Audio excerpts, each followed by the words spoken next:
What's up, guys? SimoneFan101 here, and this is my review of the destruction shows in Japan. If you don't know, in the last few weeks they did a couple of destruction shows, which is Destruction in Tokyo, in Hiroshima. God, that's a ironic name, and Destruction in Kobe. Now, now here's the thing. With these cards, while were decently good, they did feel incomplete, and I can understand when people say it should have some of these matches should have just been on one show. I can kind of understand. These shows do feel like three pay-per-view shows strung out, or one pay-per-view show strung out to three. So yeah. And as such, I'm not going to be reviewing every single show in full. I'm going to be reviewing the main matches, the matches that I wanted to review. Mainly the title matches and the number one contendership match. So we have two matches from Destruction in Tokyo. The first match was Katsuyori Shibata versus Bobby Fish. Katsuyori Shibata defending the never openweight title against Bobby Fish. This was a pretty damn good match. It was like 15, 16 minutes long, but damn was this a good match. This was great for what it was. Which it was great. They did have a Ring of Honor match, which was good, but not nearly as good as this one. So this match was very good. I must say, I had a lot of fun watching it. Katsuyori Shibata won. Yeah, I gotta say, Bobby Fish is a surprising single star. We knew what to expect with Kyle O'Reilly after seeing several singles matches from him over the years. But Bobby Fish was almost, to me at least, kind of like an anomaly. So to see him doing good in singles, it's like, there's no reason why these guys can't be next generation American Wolves. Because if you remember, American Wolves and Ring of Honor started out as a tag team. Both of them ended up winning the Ring of Honor title. Hell, Eddie Edwards is the Triple Crown winner in Ring of Honor. He won the Ring of Honor title, the tag team titles, and the TV title. I forget whether or not he won the Pure title. I don't think he did. I think that was a Judley. So yeah, this was just a great match. You should go check it out. The next match, and this was by far A, the most disappointing match on the list, and B, the worst match on the list, I have to say. And that is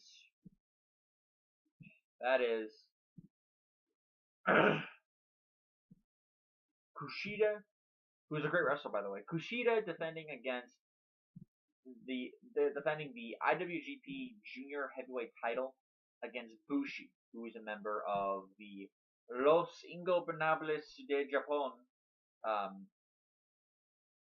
stable, or as I like to nickname it, Los Gringos. Gringo, they're Japanese gringos. I'm probably gonna get a lot of racist shit for that. This match went 25 minutes long, and it was the main event of the show. So it's not that they didn't trust the guys to do the main event. The problem is, one, this match went too long. Two, this match was at times boring in the beginning, and three, there was several. It was still a good match, but there was several bits of interference. The match was too long, and it was boring in the beginning. The first 6 or 7 minutes was boring, and then after that, they decided to they shipped it in the next year. This match was a good match, but just not the kind of thing you see in Kushida matches. You see fast-paced in-ring action. You don't see what we actually got. Now, a positive I could say, more so for Bushi. Not Ibushi like Kota Ibushi, no. It's just Bushi. One thing I can say for him is that he actually won the IWGP title. He's been in Ring of Honor, not Ring of Honor. He's been in New Japan for quite a while now. So the fact that he hadn't won a title yet, that almost kind of surprises me. So yeah, there was that. Um, just it was just a disappointing match. I can't remember I can't remember too many details in these matches. Forgive me, but I do remember my ratings for them. This match was just disappointing. Bushi won the title, celebrated with the rest of his stable. Yeah, because Evil came out for the interference. Naito came out. Everyone from the stable came out to help. Oh, but I almost forgot. There's apparently this unmasked wrestler who is a member of the stable. Problem is, we have no idea who he is. So they're building that up, probably to Wrestle Kingdom when they're gonna make the big reveal. But yeah, there's everyone came out to interfere, which was not the match's benefit. Hell, the only person who didn't come out, the only person who did not come out from the stables was Sonata, and that's because he just wasn't there on that tour. So yeah, there's that. One really great match, one great match, one good match, but that match was disappointing. You, as a Kushida fan, you can't help but be disappointed. Next, we had the 3 matches from Destruction and Hiroshima. The first one was the Briscoes versus the Young Bucks. Briscoes defending the IWGP Tag Team title. Not the Junior Tag Team titles, which usually the Young Bucks always go for the juniors, but then again, they're already junior champions. No. The Briscoes beat the Young Bucks in what was a great match. And the Young Bucks and the Briscoes, it was only like 10 to 12 minutes, but they got a great match out of 10 to 12 minutes. From the Briscoes and the Young Bucks, I'm not surprised whatsoever. This was a great match. Probably the best match of the night, I must say. Next we had Adam Cole defending the Ring of Honor title against Will Ospreay. Now, when I hear that, I'm like, okay, this has to be awesome. It was great. I expected more, though. And part of it, for me, is that it only got 12 to 14 minutes. I think if this went like another 6 to 10 minutes, I think it would have been an even better match, personally. But another problem, and I read this online, I gotta agree, is the fact that Will Ospreay and Adam Cole's style, I don't think he's used to wrestling a guy like Will Ospreay. He's used to wrestling a guy who is a little bit slower in the ring. Will Ospreay is very fast-paced. Very fast, very agile. I don't think Adam Cole is used to wrestling a guy like Will Ospreay as he is a guy like AJ Styles or Jay Lethal or Michael Elgin.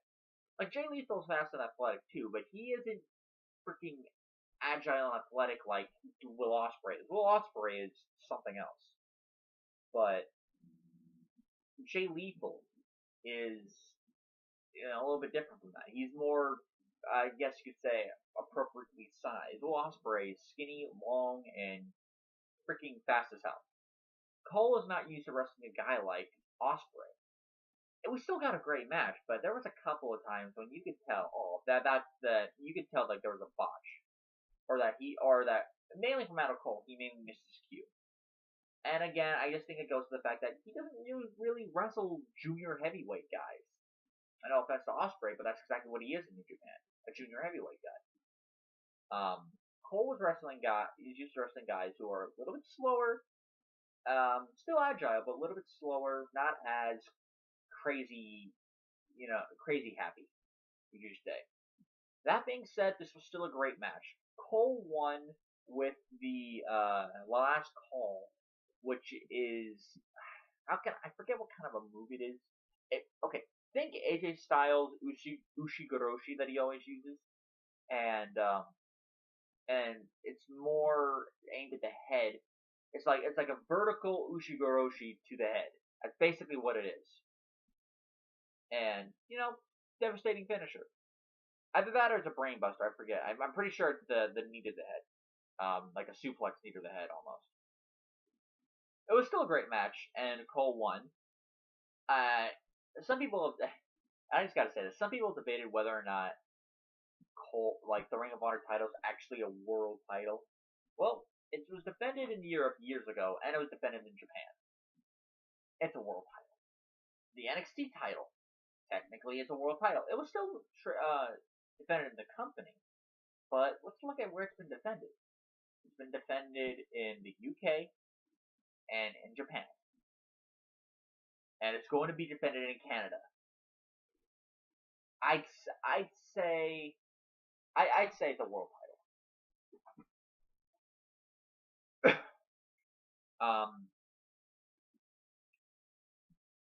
So that's my little mini rant.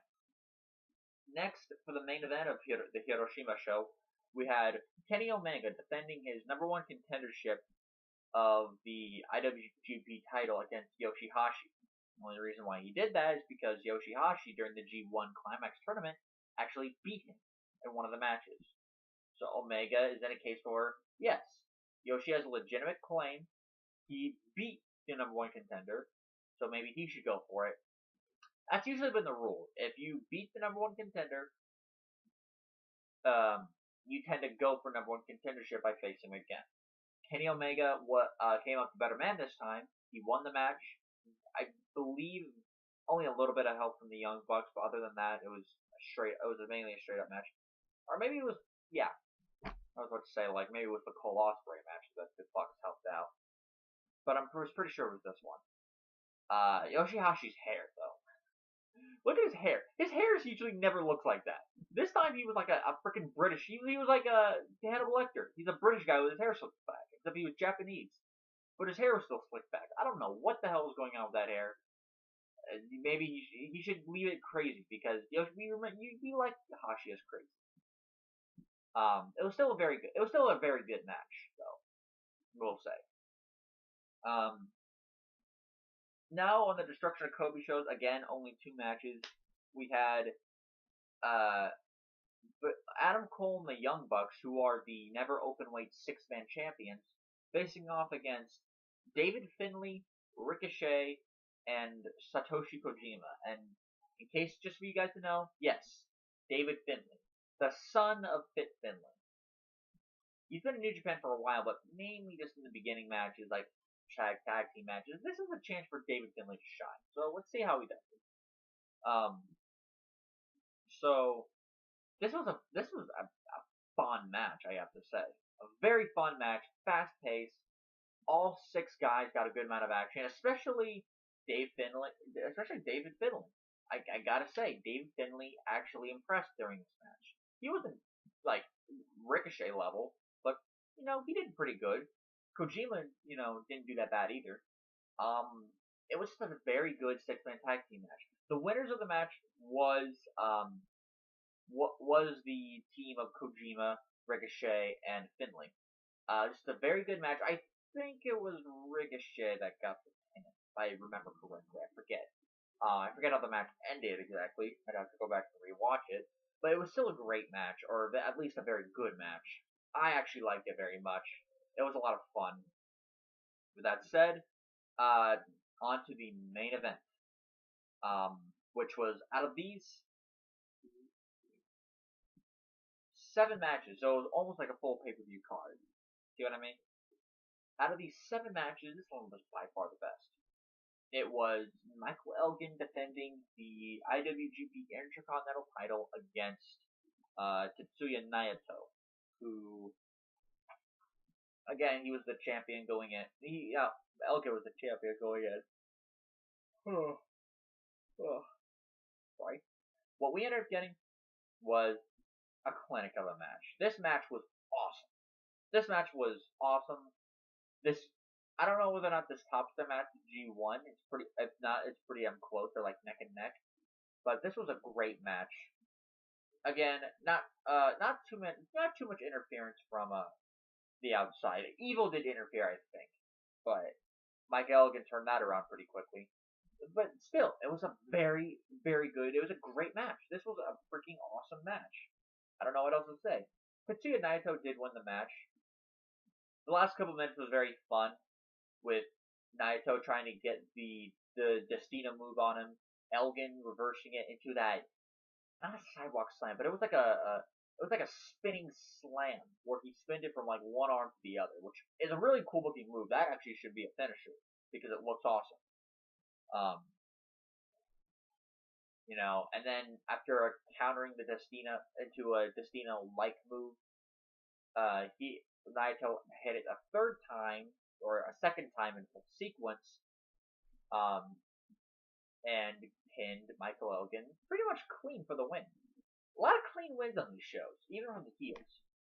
Except for Bushi and Kushida, that's again part of why that one was good. This was a great match. It went over 30 minutes, which if they can keep us interested after 30 minutes, yeah, they succeeded. So that said, guys, check out these shows. It's really just the main event. Another match I didn't mention, but mainly because it wasn't like an important match, was on the Destruction in Tokyo show. We had Kyle O'Reilly beating Juice Robinson. What was actually a very good match.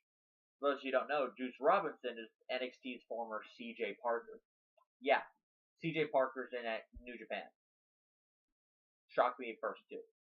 With that said, guys, I'll see you next time. I'm going to be reviewing Raw after this. I'm going to be reviewing a multitude of videos with just me with my hat and this shirt. So that said, guys, I will see you later. Have a good day.